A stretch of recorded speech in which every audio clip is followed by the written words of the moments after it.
Good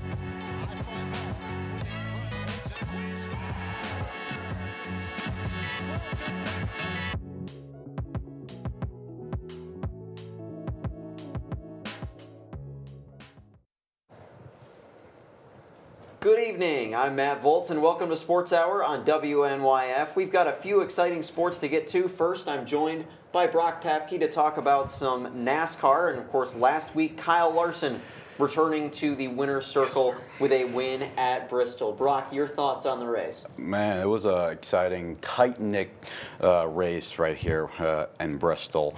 And I just want to say, first off, that Larson is just doing really well during that race. He was cutting corners, he was doing all that, and well, given he's your favorite NASCAR driver, congrats, Mr. Matt. Yeah, so it was. I talked about the drivers. Larson is sort of my number two driver. I'm a Chase Elliott fan originally, but when Elliott is not near the top, which again he wasn't on Sunday, which it's been a little bit of a struggle season so far for him. Yeah. But Kyle Larson got the win in dominant fashion. Larson led 411 out of 500 laps, which to do that at a small track like Bristol, that's pretty hard to do, Brock. Yes, it is really hard because the tightness of the track. It's very small. It's very like compact and all this such. And it was such a clean victory from Larson and all that and more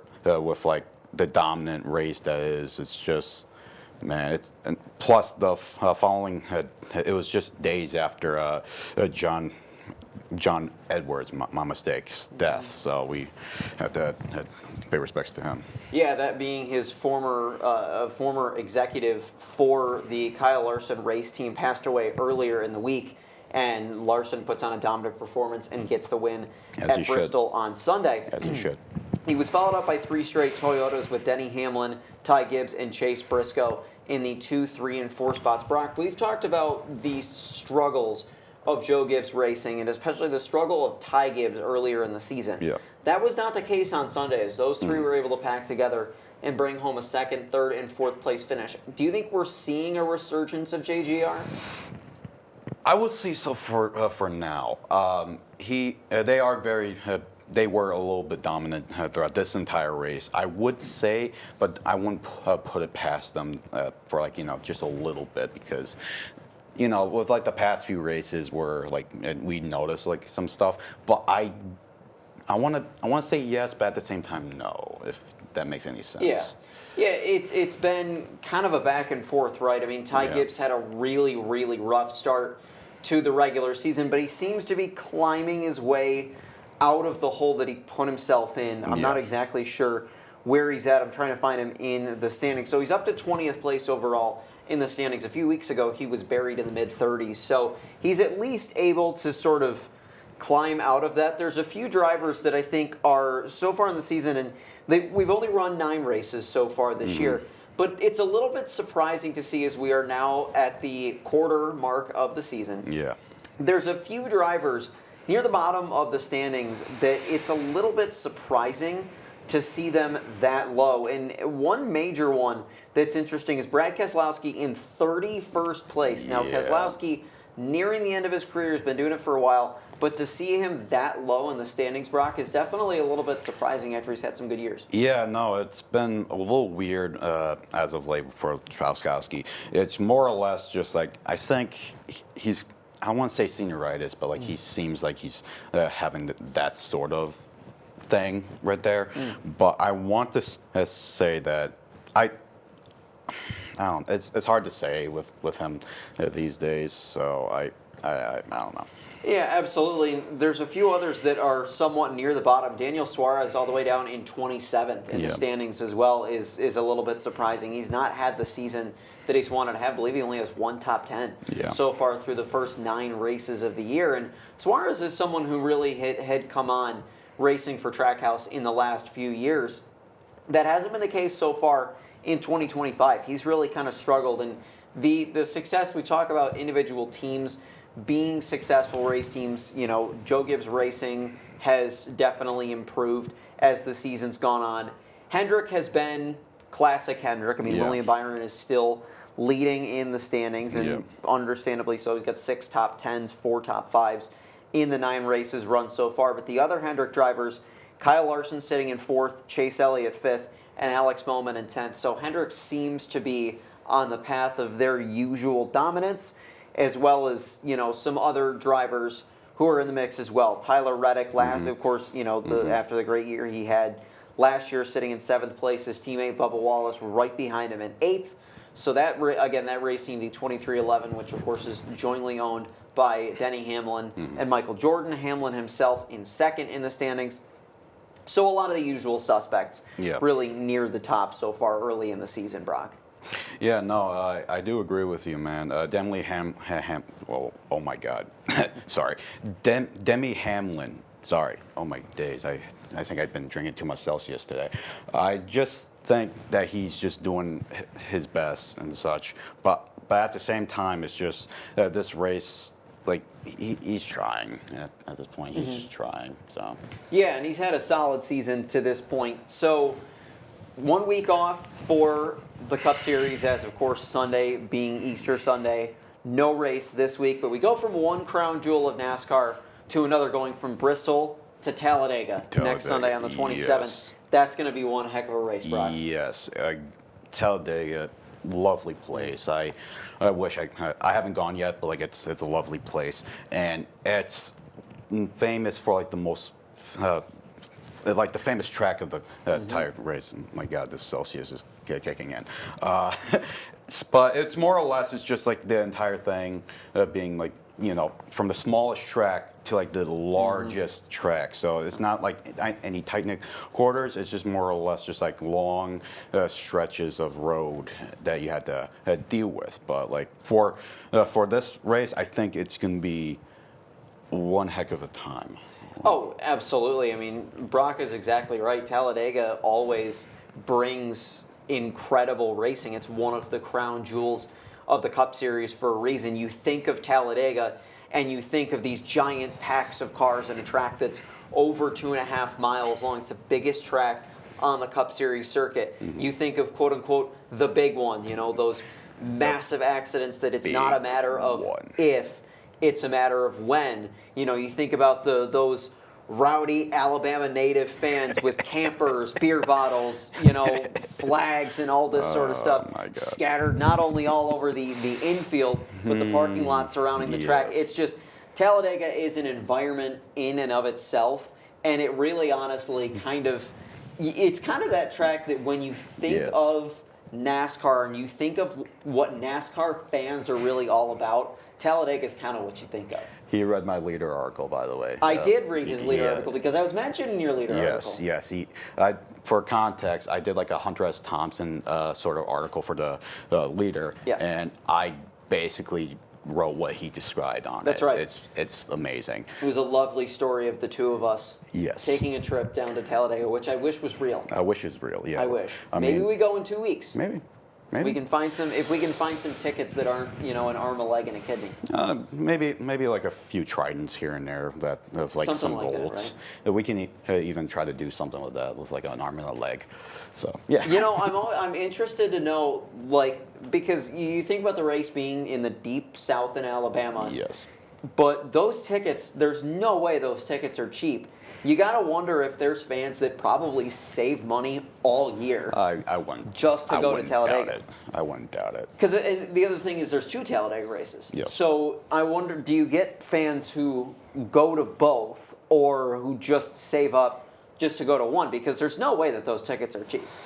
I don't know the exact numbers, but there's no way. I think I checked last time. It was like up in the treble digits. I believe it. I absolutely believe it. Yeah, I don't remember the exact amount, but it was triple digits. It's probably more than like a Disney ticket down in Florida. It's probably close. So yeah, it's probably something similar to that. But like I wouldn't doubt in my mind for like those people who had to like save like their entire bank account. Well, not now because of the recession, but still. But still, it's more or less just the entire bank accounts. It could be like up to the quadruple trip at this now. So you think about, you know, you think about all the past greats of Talladega. Of course, Dale Earnhardt won 10 races Yes. at that racetrack, and they used to say that he could see the air move as he was moving throughout the draft. They said the same thing about him at Daytona as well. Dale Earnhardt Jr. in the early 2000s, I mean, Dale Earnhardt Incorporated, that team,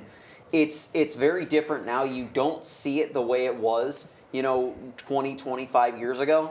But Dale Earnhardt Incorporated, when it was Dale Jr. in the 8 car and Michael Waltrip in the 15, those two would dominate at Talladega. It was pretty much a guarantee of who's going to win this time. Is it going to be the 8 car or is it going to be the 15? Dale Earnhardt Jr. did something that no NASCAR driver has ever done. He won 4 races in a row at Talladega.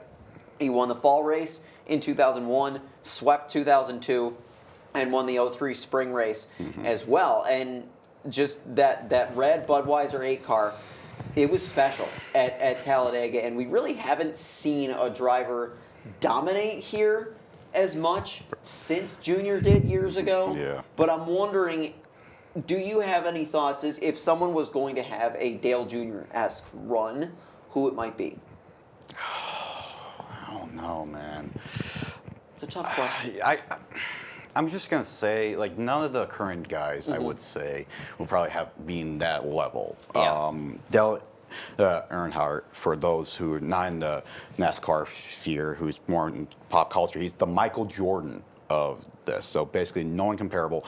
And if you compare him to, like, LeBron James, you'll be crucified. But still, it's more or less, it's just, I don't know.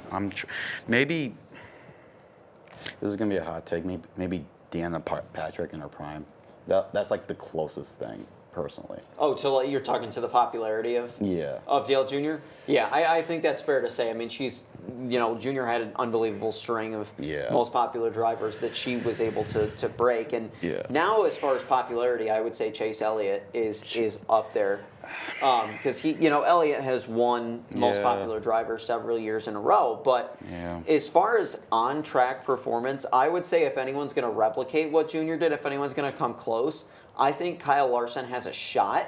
I think Larson is very good at a lot of different things, but it's different than how it was with Dale Jr. because Jr. was so good on the super speedways that we haven't seen that really since then, and it's been 20 years because he won another one in 04 at Talladega as well. He won one in 2015, but no one can do like the back to back. Yeah, no one can do it like Junior. No one can do it like for Junior. sure. No. But hopefully, maybe we will see someone do that at some point in the future. Maybe in 2 weeks. Maybe in 2 weeks, absolutely. Well, we are going to take a short break. When I come back, Lily Hauer is going to join me to talk about the Bandits, who are back in the win column, getting a win at home on Fan Appreciation Night over the weekend. And we'll talk about, there's 1 game left in the regular season, and talk about what the Bandits' playoff chances and shot at a 3rd straight title are. I'm Matt Volz, and you're watching Sports Hour on WNYF.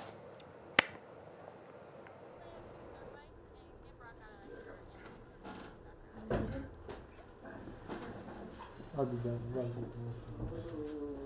2 minutes.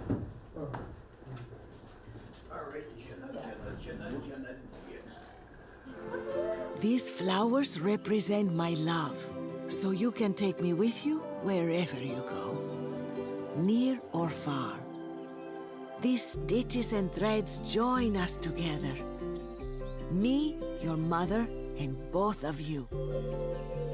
And wherever you see a flower, a bird, a beautiful tree, know that my love is with you as you bring our colorful stories to the world.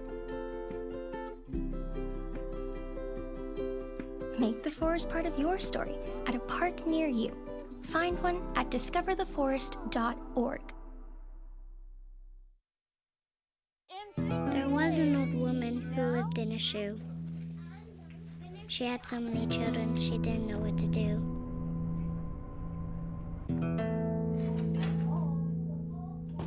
She gave them some broth without any bread and kissed them all soundly and put them to bed. Hunger is a story we can end. End it at feedingamerica.org. Most of my family, they never graduated high school or even let alone go to college, so I'm trying to break that barrier. Every day after work, went straight to school, studied hard, and it paid off.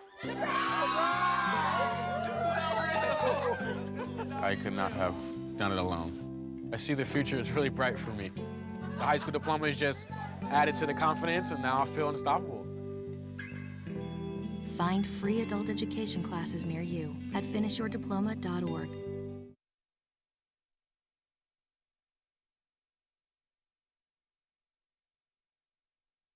Lily Howard to talk about our Buffalo Bandits, our first place, #1 seed, Buffalo Bandits. The Bandits have clinched home field advantage in the NLL playoffs with 1 game left in the regular season. They're on the road against Georgia on Saturday. #1 in the league again, Lily. They clinched at home, by the way, which I don't know if you guys have paid attention to this, but this is something we've noticed in the Hauer house. Home field, not been great for the Bandits these past few games. So that was definitely scary going in for fan appreciation night, knowing how heavy and how, large the stakes were for this kind of game. Just, oh my gosh, I'm just so happy. They looked so much better this game, like everything. Only 6 penalty minutes this time. So I think that they're listening to me, which is great. 4 of the 6 were taken by Ian McKay. I think he can do a little bit better, but that's okay. That's okay.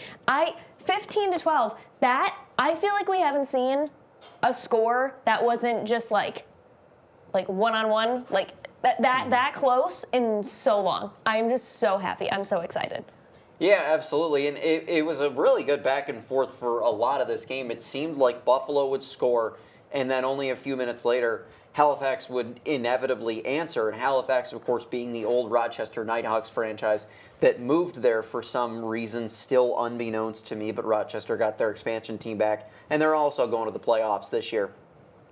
It was, as far as a back and forth, it seemed like Buffalo would get one, and everyone in the building would be like, all right, here we go. This is where we pull away. And then Halifax would strike back, and it would either tie the game or would at least get it back within 1. And then there was just this kind of trading off where Buffalo scores, then Halifax scores, then Buffalo scores, then Halifax scores.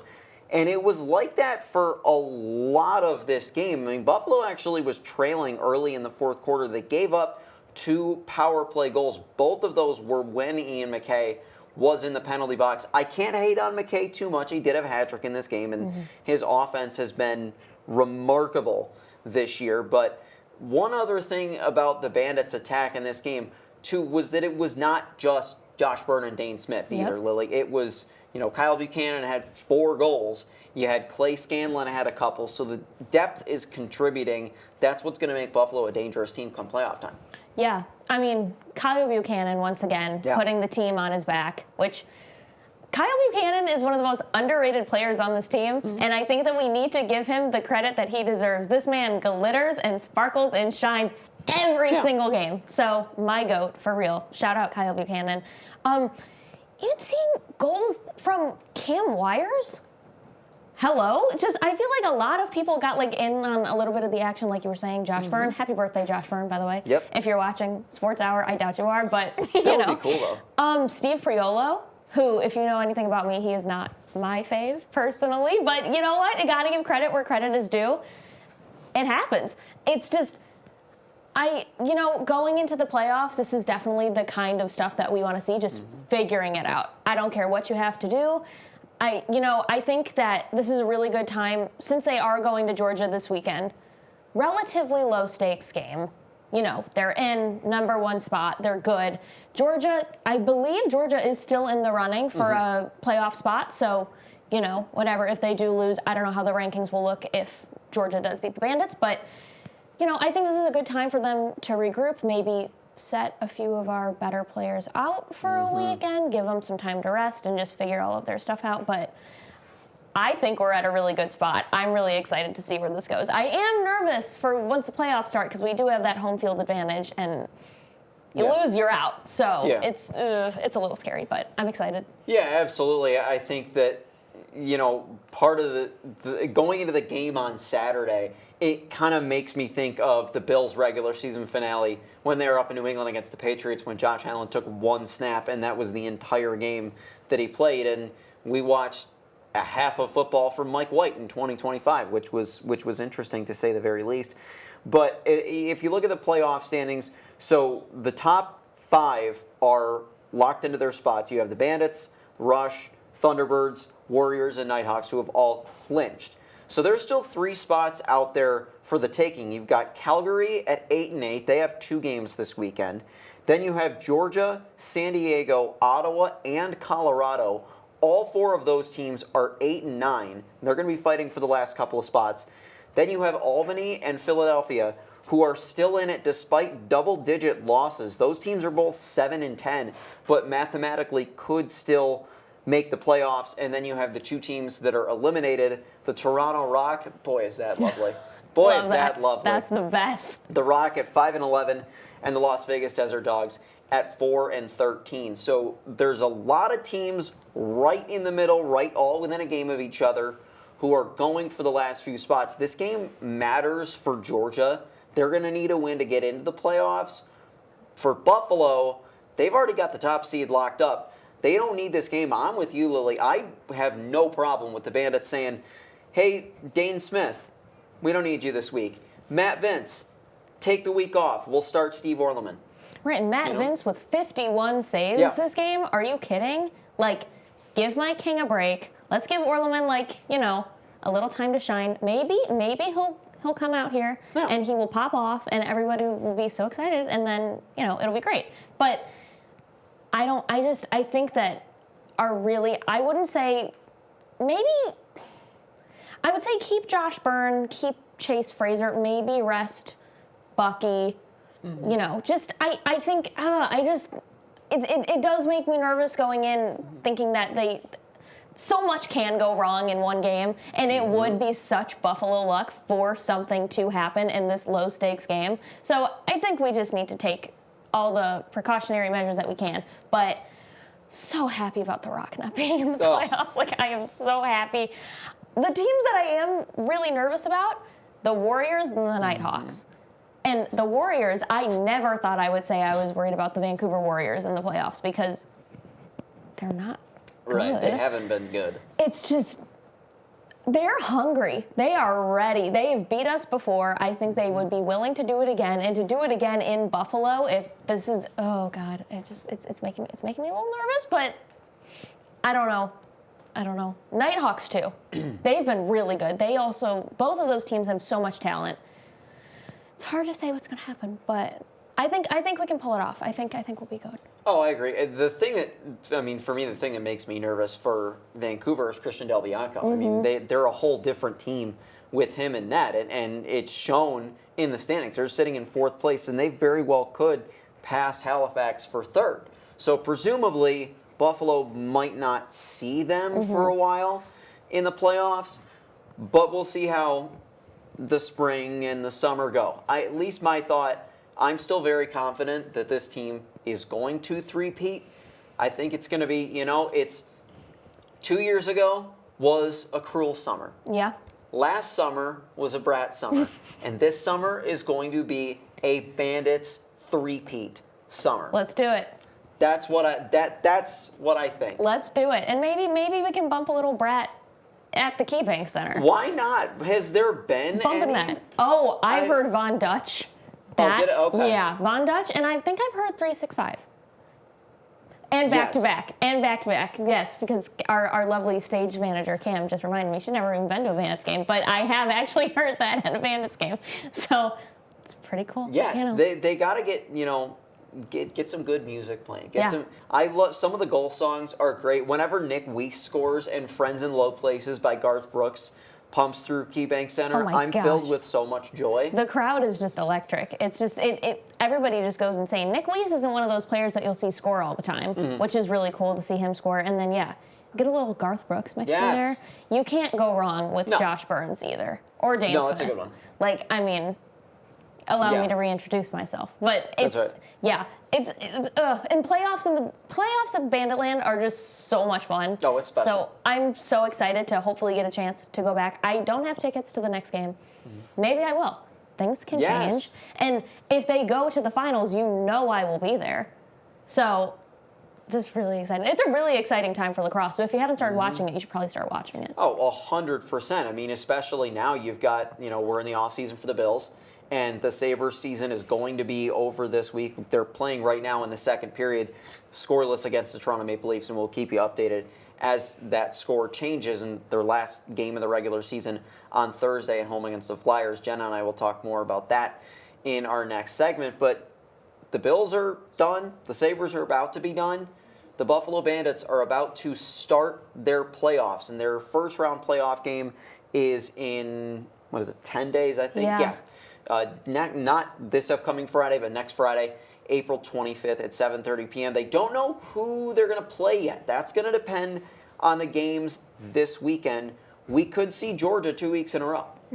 We could see Georgia in the first round of the playoffs for the second year in a row. And, of course, last year's Buffalo-Georgia quarterfinal game was terrifying. I was in attendance for that one. That So was was not a I. fun game to be a part of. So was I. That I thought for sure. I still remember when Dane Smith scored with like 5 seconds left, and then they reviewed it, and the ball did not cross the line in time. I thought for sure that was going to be the next Buffalo painful sports memory. Yeah.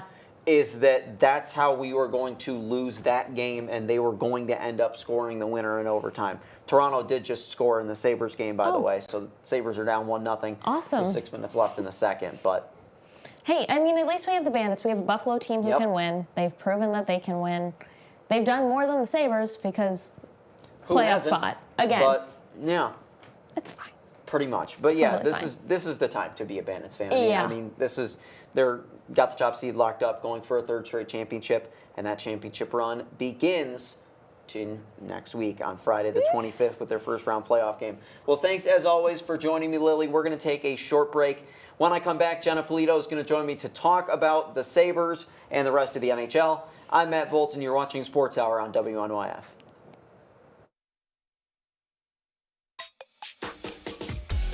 This one's for the real ballers and shot callers, the sisterhood of women in tech. They're discovering cures, building apps, and programming the blockchain. They're CEOs, worldwide hustlers who can make it rain. They're tearing down the old boys club and seeing big gains. Because when women in tech come together, you know they make that change.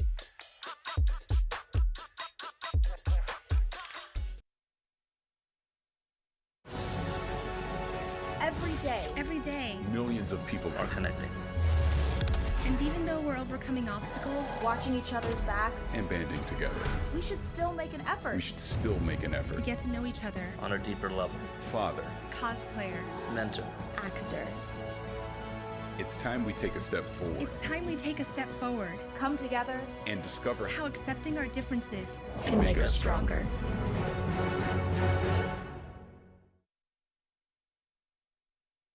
How prepared is your family if a hurricane shows up at your doorstep? Or a flood? Or a blizzard? You can't just turn away a natural disaster. That's why it's important to go to ready.gov/plan now. It has the tools and tips you need to make an emergency plan with your family. So if disaster comes knocking, Let's go. you'll be ready to help keep your family safe. It's just a pizza. Make a plan today.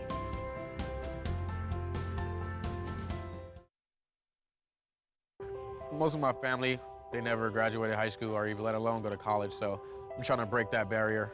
Every day after work, went straight to school, studied hard, and it paid off. I could not have done it alone. I see the future is really bright for me. The high school diploma is just added to the confidence, and now I feel unstoppable. Find free adult education classes near you at finishyourdiploma.org. Welcome back to Sports Hour on WNYF. I'm Matt Volz. I'm now joined by Jenna Polito to talk about the NHL. Of course, the Sabres down 1-0 to the Toronto Maple Leafs in the second period. But you wanted to start with some more positive Yes. hockey news. A few more positive things. This happened a few weeks ago, but Alex Ovechkin has now officially surpassed Wayne Gretzky for the most goals scored all time with 895. This happened in an Islanders game where the Islanders actually won that 4-1, but everything was kind of overshadowed by Ovechkin's goal. I mean, it kind of looked as if it was a Washington home game just because of how much everyone was celebrating, and it was really cool to see. Oh yeah, I mean, anytime, regardless of how people feel about Ovechkin, anytime you see a record like that was thought for a long time to be somewhat untouchable. I mean, most of Gretzky's records people think are untouchable. I think his assists and points records, I don't know that anyone will ever breathe on those. I mean, quite literally, you could take away every single one of Gretzky's 894 career goals, and he would still be the NHL's all-time points leader, which is insane. But the watching that unfold was really neat. It reminds me of like in baseball when they were chasing after the home run record. It's one of those things that will always be such a defining moment. It'll probably be the most defining moment of this season, depending on who wins the cup. Now, if you get a team like Toronto breaking their drought, winning the cup, or Connor McDavid lifting, Toronto's not winning the cup. But Hope not. if by some miracle, then maybe that would overshadow. But other than that, I think this is going to be the defining moment of the season for sure. Yeah, I think if you look back at it, when Alex Ovechkin got the 894th goal, I think in one of the other games, they had an empty net opportunity, so his coach was like, do you want to take the shot? And I thought it was really kind of nice that he didn't, and he wanted it to happen naturally, and that did happen. So the Islanders goaltender, too, Ilya Sorokin, he is also Russian. He played on the team with Alex Ovechkin for the Worlds. And he's been watching Alex since he was like 10 years old. So I think it was also a pretty full circle moment for him. I don't think he really cared that he got scored on. Especially since that was the only goal that he gave up in the entire game. I think he's probably okay with that. But the Islanders are a team that, they're not going to be in the playoffs more than likely. They might actually be officially eliminated by now. But I was looking at the standings up until Buffalo was eliminated. I was hoping Project Miracle was going to pan out, but no, of course not. Speaking of the playoffs, today is the last day of the regular season. There's 8 games. All of them are going on currently. And then they start on Saturday. And I believe everything is now set up, who gets the first few ranks and then the wild card rounds. And also the President's Trophy has been figured out, and that is the Winnipeg Jets. I believe they had 55 wins, 22 losses, and 4 overtime losses, so 114 most points in the league. So it's really interesting to see how that is going to shape up. And yeah, it is the 14th year without the Sabres in there. So. Yep. I was watching today the overtime. I don't know why I was doing this to myself because it didn't end well for Buffalo. I was looking back at the 2007 Eastern Conference Final Series against Ottawa, which was their most recent non-first round playoff series, which was 18 years ago.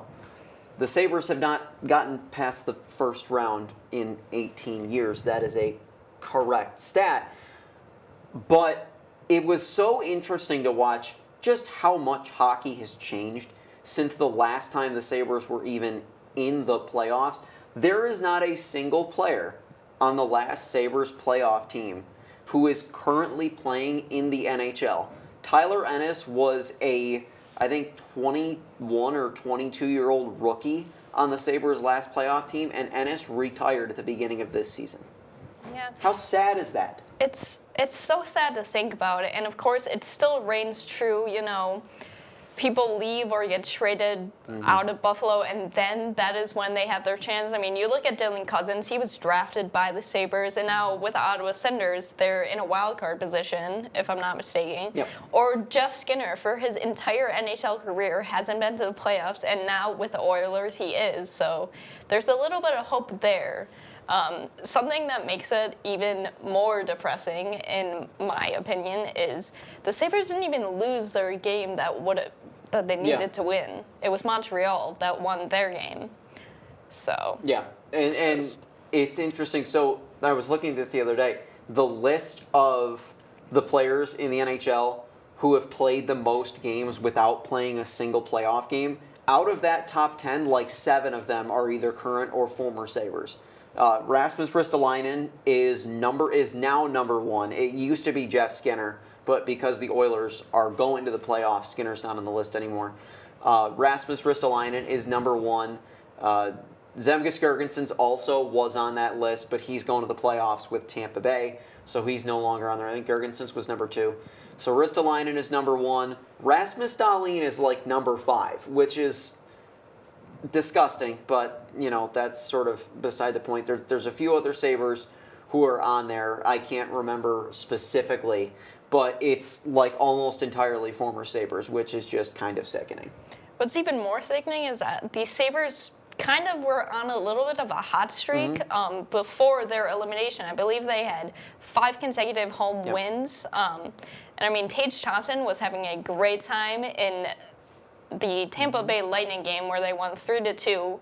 That was a shootout, but Tage Thompson got his 40th goal of the season, which it makes him the first Sabre since Thomas Vanek to have multiple 40-goal seasons. So kind of just supernatural the way he's going, especially considering the next day in the Boston Bruins game, he had a hat trick, which is his 8th or He's had a something handful this year. I mean, he's been, lighting the lamp at a very high rate, and that kind of brings a discussion. You get Tage Thompson, who is going to finish close. He's not going to get to 50 unless he scores like 6 goals against the Flyers on Thursday, but he's over 40.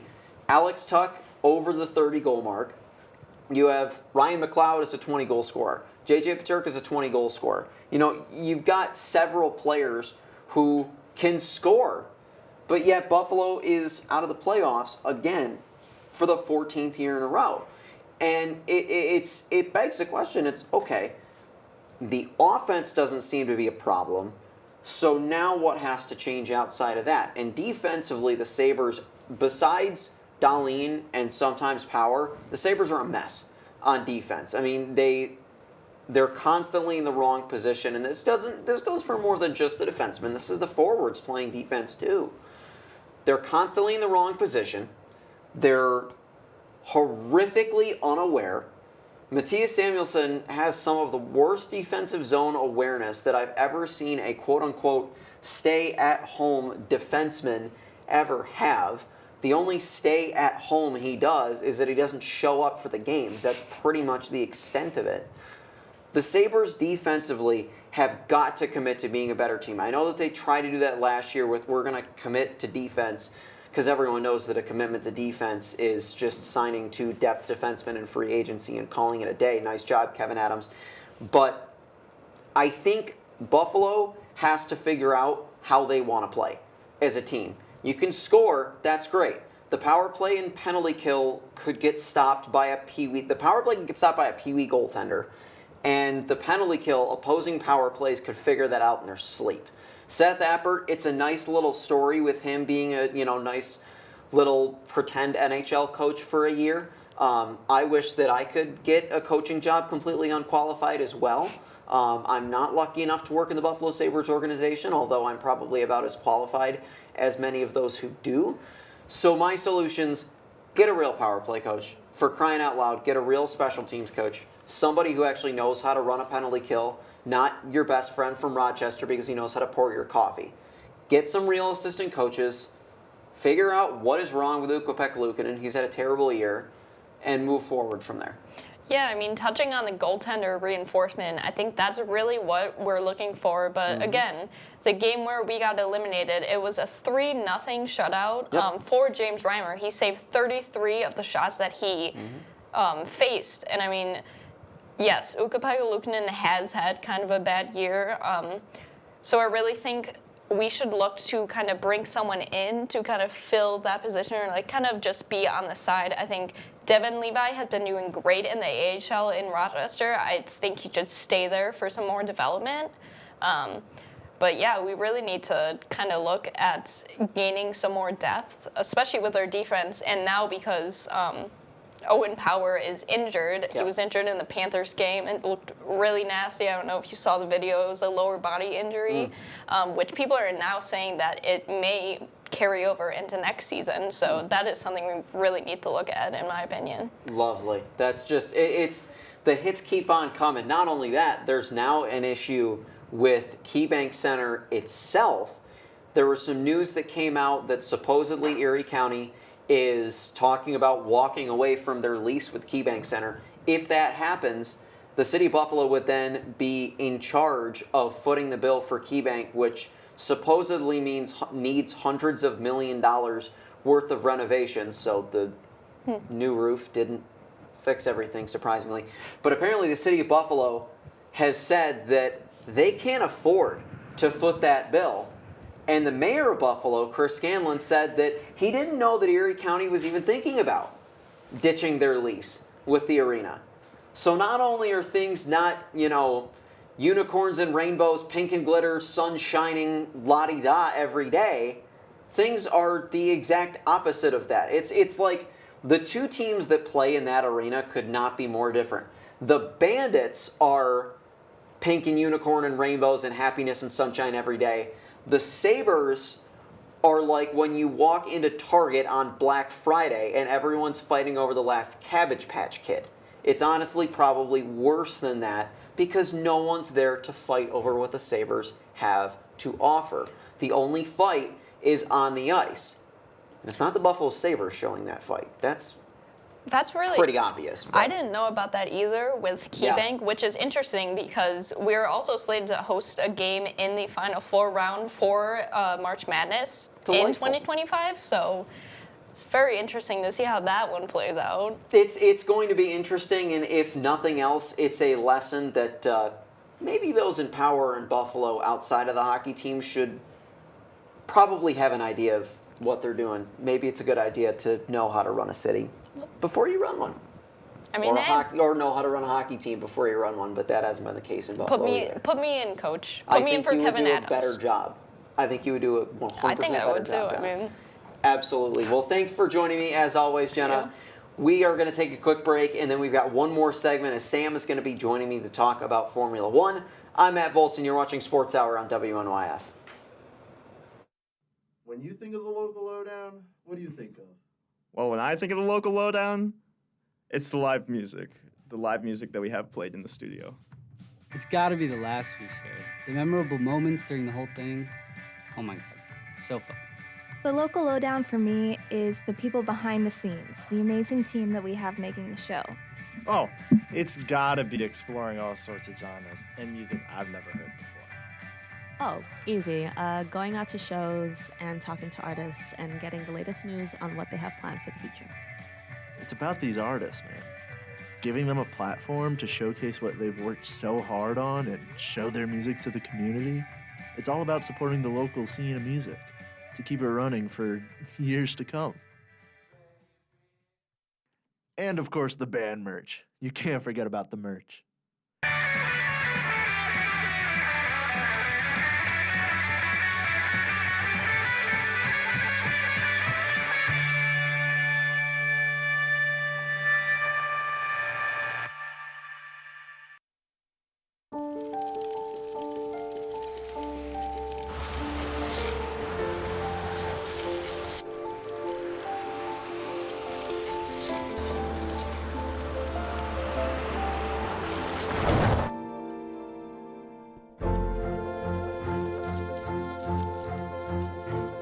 Did you know dragging chains can spark a wildfire? Only you can prevent wildfires. When I was in foster care, I never knew when I would have to move. So I always had my suitcase ready to go. Then one day I was adopted. My new parents opened their hearts and home to me. My parents cook my favorite breakfast for me every morning. My parents take me on trips I never thought I would go on. They gave me a home and an even better reason to use that suitcase. My parents aren't perfect, but they're perfect for me. Welcome back to Sports Hour on WNYF. I'm Matt Volz. I'm now joined by Sam to talk about Formula One for the rest of our show tonight. We are very early in the Formula One season. What are some of the top storylines so far? Not much has happened in F1, sadly. There is not a lot of drama. I am so deeply upset by this. F1 is known for their weird drama cases, but there hasn't been very much going on. The most that happened, we had 3 races while we've been gone. We had China, Japan, and then Bahrain was last weekend. Nothing really much happened in those. China, we had our first sprint race of the year though, which is fun. It's about half the laps of a regular race, and it's about half the points, with only about the top 8, I think, getting points in the championship. And then nothing really exciting happened in China. It really was not a good race for the fact that nothing happened. Oscar Piastri won after losing his home race in Australia, and it was really good. Lando came in second and George in third, but that was really all that happened much. Yeah. So lots left to get to in this season. We had, on our Sports Hour social medias, earlier in the week, you shared some of your favorite radio quotes from this season. Would you like to share those tonight?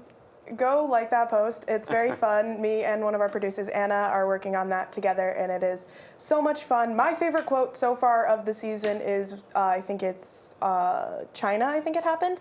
Charles Leclerc had water in his race car, probably from the rain, and he reports to his team saying that he has water in his car, like in his seat, and he doesn't know why. And the Ferrari team proceeded to respond back with, "It's probably water." Yeah, I think it's water. That one's probably my favorite of the quotes so far, and I just can't wait for more, because when those drivers are racing under that much pressure, they say the funniest things sometimes. Oh yeah, NASCAR is the exact same way. I mean, there's been so many times where you get guys that hop on the radio just to say the most random of things, and I imagine it's the same in Formula One. It's funny to me that their exact response was, "It's probably water." Yeah, I don't know what was going through Ferrari's head. Ferrari's been really weird this season. Ferrari's never had the best seasons in the past couple years, always kind of being... They're meant to be a top leading team. They've kind of just been mid most of the time, 3rd, 4th area. Never close to constructors, except for last season where they were 2nd, which is very impressive. This season, they're not doing very hot.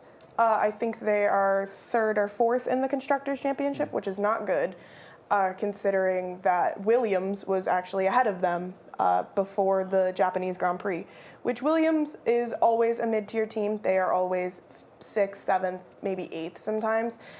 So to have Williams ahead of Ferrari is kind of insane to think about, because Ferrari has such amazing drivers this season. They have Charles Leclerc, who they've had for, I think, almost 5 seasons now. And they got Lewis Hamilton, the 6-time world champion.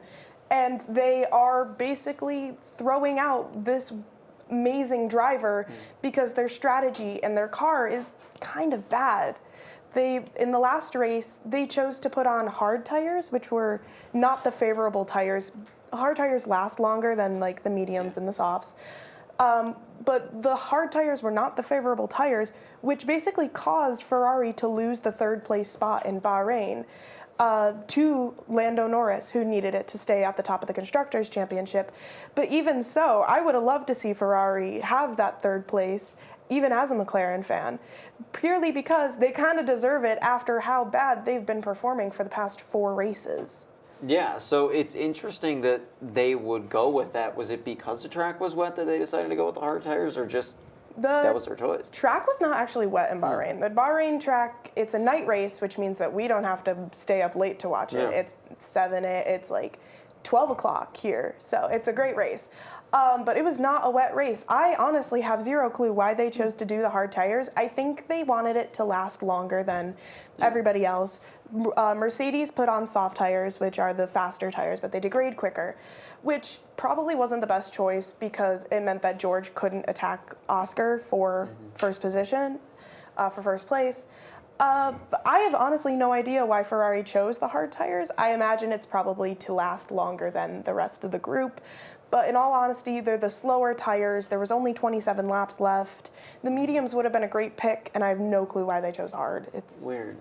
Sometimes money talks in those situations too. I mean, that even could have been a directive from the higher ups of the team that they could have said, you know, we're going through too many. We got to conserve tires. Teams will do that, you know, with fuel sometimes. I know they'll want to conserve. We were talking about, speaking of money, you and I were talking about the cost of attending a race. I was talking about this with Brock in the NASCAR segment earlier as well, and you mentioned that it's even more astronomically expensive to attend an F1 race. It is actually insane how much it costs to attend an F1 race. I would love to attend an F1 race. I only can really do it by volunteering. My dad does it. I can do it with him now. Because of how expensive they are. If you want a full weekend pass from Friday, Saturday, Sunday to watch the practice, the qualifying, and the race, you can run yourself over $1,000 for the Miami Grand Prix. Looking at this, for all 3 days, you can run yourself over $1,000 just for like regular grandstand seats, and it gets more expensive into certain races you go. If you just want a Sunday pass, they're about $600, still running you up over $1,000 occasionally. And it varies between the races. It's really insane how expensive Formula One is. And you can kind of tell throughout how the FIA is acting, how they're kind of going more in a money-grabbing situation where they're just trying to get money. And I love Formula One. I would love to go watch it one time, but I don't know if it's actually feasibly possible with the fact that they just keep raising and raising the prices. And it's getting a bit insane the more that they raise the price. You're wanting me to pay $2,000 for a grandstand seat that I'm likely not going to be able to see the race all that well because they're just going to drive past and there's no screen to actually watch the rest of the race on like they do in other places. I think they have that in China. So I'm a bit concerned as to what's going on with the FIA and their choosing of prices. Yeah, that's interesting. You think about not only, I mean, those are the prices just for one person to attend a race. Think about if you had a family. I always think about ticket prices in the context of a family of 5. I am the youngest of 3. I grew up in a family of 5. And I always think about how expensive are tickets. I think about this with, you know, how expensive Bills tickets have gotten and will get when the new stadium opens in 2026. It's really, there's a lot of sports that are going this way that are sort of catering to the wealthy that are only really caring about like the box seats in the suites and stuff like that. And that kind of seems like what F1 is doing. You're going more towards catering the elite and less towards a family who wants to go to a race. F1's always been a rich man sport. I won't lie to you. They've never been catering towards the lower class people. They've always been a rich man sport, but in all honesty, they shouldn't bring the prices up. They're already expensive as they are. Bringing them down a few $100s won't do very much to the profit that you're getting. You're going to get more people who are going to attend because more people can afford to pay for those tickets. It just makes more sense, logically speaking, against the money aspect. If you bring the price down, just even like a few $100s from that $1,500 bracket that it's at just for a grandstand ticket, what's the worst that'll happen? You can't afford to have that track? You definitely can. Yeah, exactly. It's not, those prices are not that high out of necessity for sure. That's a profit move, absolutely. Hopefully it comes down, but we'll see about that. So I know it's early in the season, but championship standings, I know you mentioned the team championships earlier. Individual driver championships, how's that look? Individual drivers championships, we have Lando Lando in first with 77 points, Oscar in second with 74, and then Max Verstappen with 69 points. Rounding out the top 5, you have George Russell and Charles Leclerc, which I'm super excited for this as a McLaren fan, purely because it's a McLaren 1-2 in the drivers championship.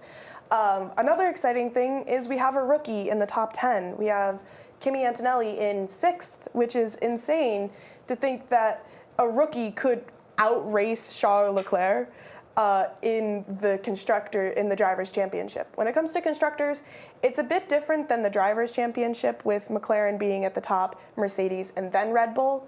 The reason for that is because the second Red Bull seat has been tossed around between two drivers so far, one of which hadn't scored in the seat. That's why he kind of got kicked. It was a bit early to say, but I understand their reasoning for kicking him out. So basically, Max is the only person who's actually getting points in the Red Bulls team. So that's why they're in third. I would love to see Red Bull higher, despite the fact that they won for 5 years in a row. Yeah.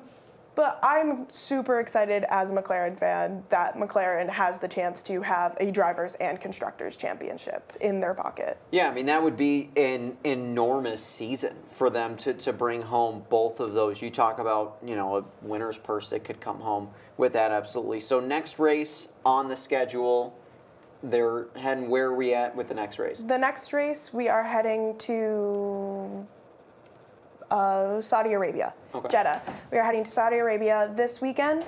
It is the finisher of the triple header. So we had Japan, Bahrain, and then we have Saudi Arabia, and then we have a week without races, and then we go to Miami. So I'm super excited for the Jeddah race because it's another night race, which means it's basically perfect time for us to watch. Midday here, night there. It's honestly a really pretty circuit. They have beautiful lights, and it's a very narrow street circuit where the streets basically are just parallel to each other, and it's really cool. I'm excited for that race. Yeah, I'm sure, and it being in an easier time of the day, I'm sure it has to be lovely to be able to just kind of, instead of waking up all waking hours, you can just kick back at noon and have some lunch, turn on some music, watch a race, Carry On Wayward Son or something like that. Play whatever music you want, really. I don't care, but that's true. Hang out, listen to music, watch the race. It's got to be easier for an F1 fan to have it at a better time than to be at the all hours of the night. It's the devil waking up that early in the morning. Yeah. You're up at 4 a.m., 5 a.m. for some of the races on the other half of the world. It's insane. Yeah, absolutely. I can imagine. Well, thanks for joining me, Sam, and I want to thank all of our analysts as well as everyone who helps out with the show behind the scenes, as well as all of you tuning in at home. That does it for this week's episode of Sports Hour. I'm Matt Volz, and you're watching Sports Hour on WNYF. We'll catch you next week.